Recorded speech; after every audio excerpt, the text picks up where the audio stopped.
Bem-vindo ao Contos da Meia-Noite.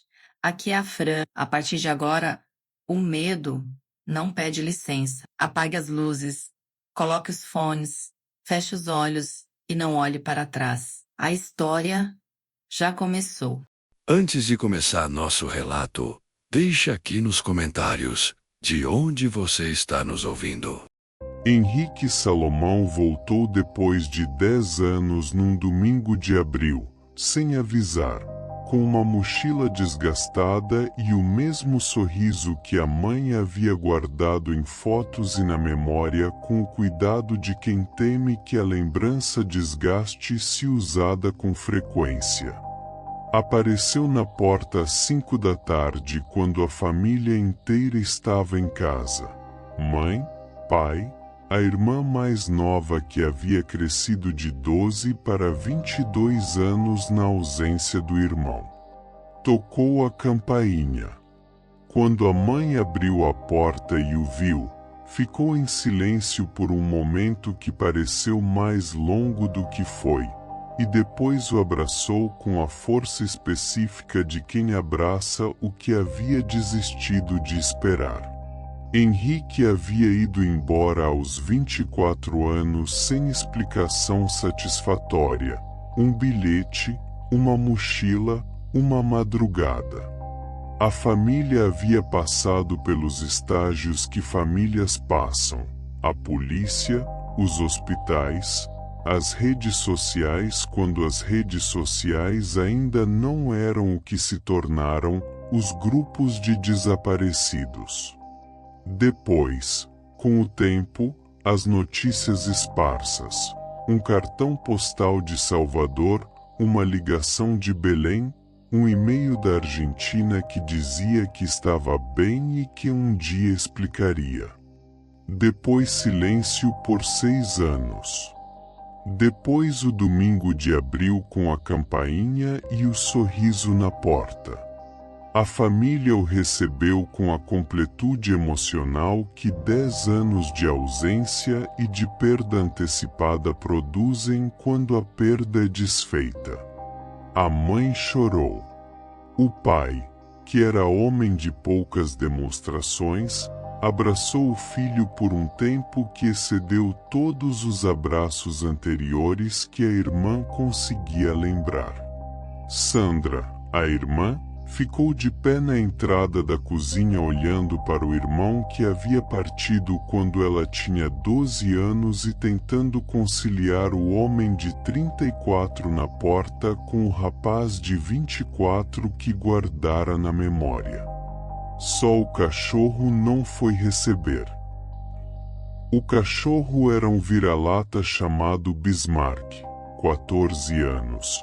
Que havia sido filhote quando Henrique foi embora e que havia crescido no companheiro fiel da família que cães velhos de famílias antigas se tornam. Era animal de hábitos profundamente estabelecidos.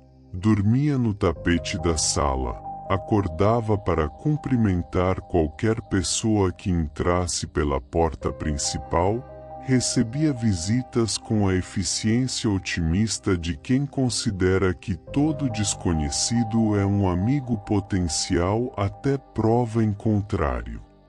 Quando Henrique entrou, Bismarck estava no tapete da sala. Ficou no tapete. Não se levantou. Não abanou. Não farejou. O comportamento mais básico e instintivo de um cão diante de uma presença nova ou retornada.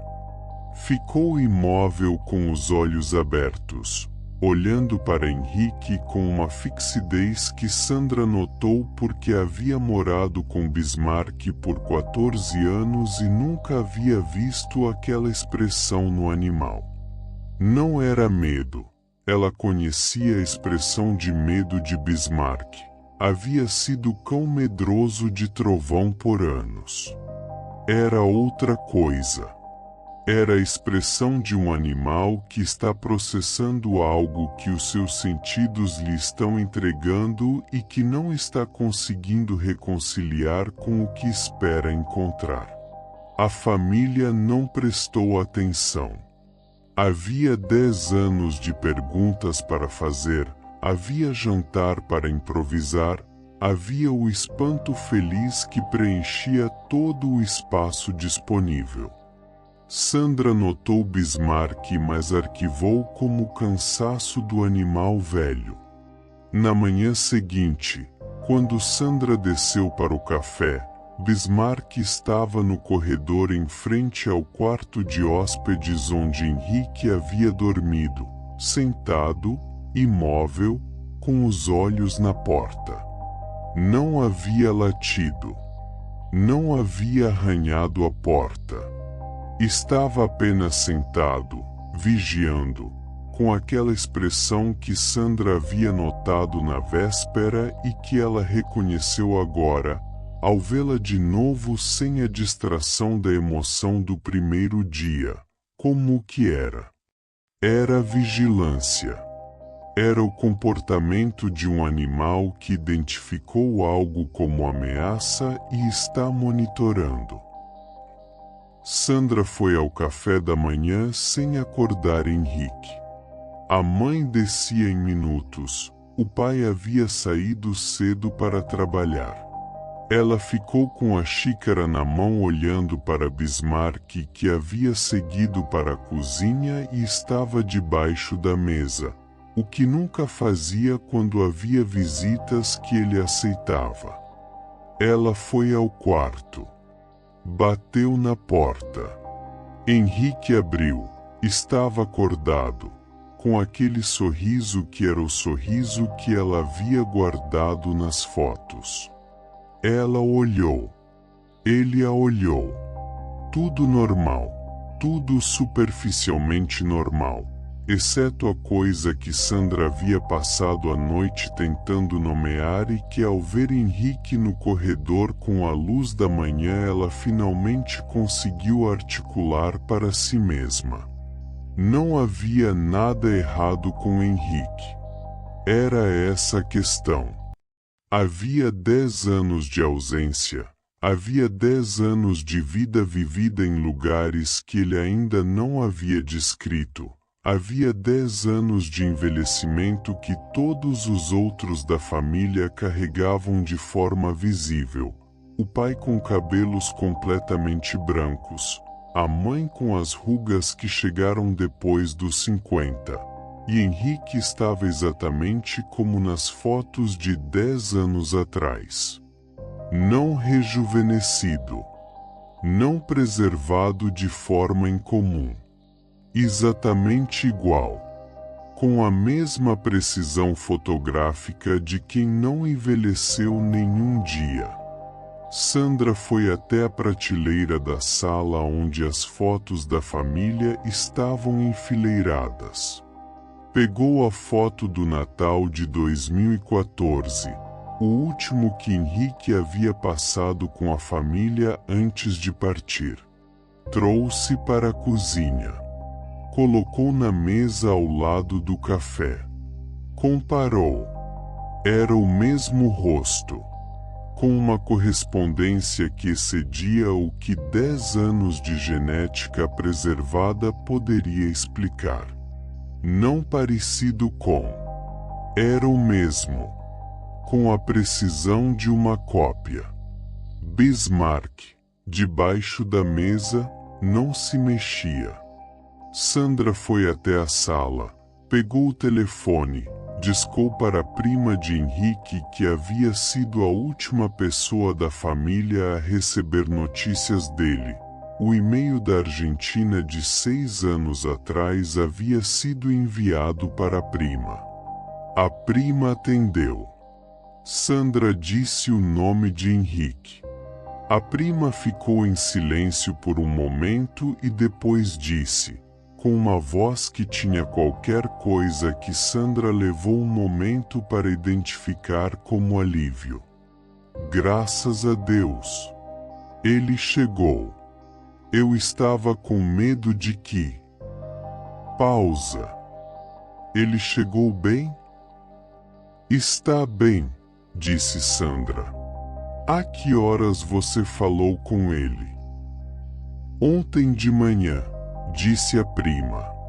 Ele me ligou dizendo que ia voltar, que havia uma coisa que precisava me contar antes de você ou seus pais, que se eu não ouvisse de volta até segunda-feira que era para ir à polícia.